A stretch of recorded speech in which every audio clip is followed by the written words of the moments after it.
If you've ever been to Bed Bath & Beyond, you may think you need 80,000 utensils and gadgets to make a meal.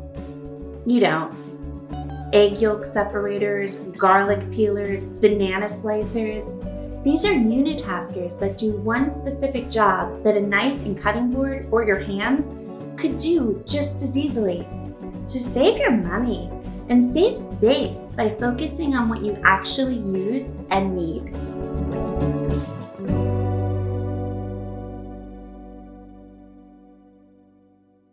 This is my one and only gadget and utensil drawer. I use everything in here regularly. I have a whisk, cooking spatula, small grater, I do also have a larger grater, can opener, a board scraper. Before you call me out in the comments for the board scraper, let me explain. I got this for cutting and folding dough, but I will say it makes getting vegetables from the cutting board to the pan a heck of a lot easier.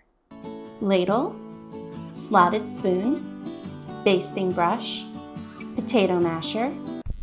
As for the potato masher, sure, a fork could do the job, but I mash a lot of chickpeas and it makes life easier. Microplane, small tong, vegetable peeler, and a spoonula. I love this thing. Next to my stove, I have my larger tongs and bamboo utensils that I use constantly. And over there is my knife block. And that's it. I used to have a lot more, but I didn't use a lot of it.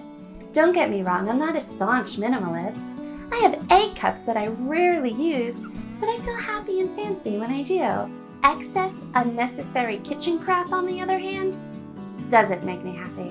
Neither does clutter and wasting money.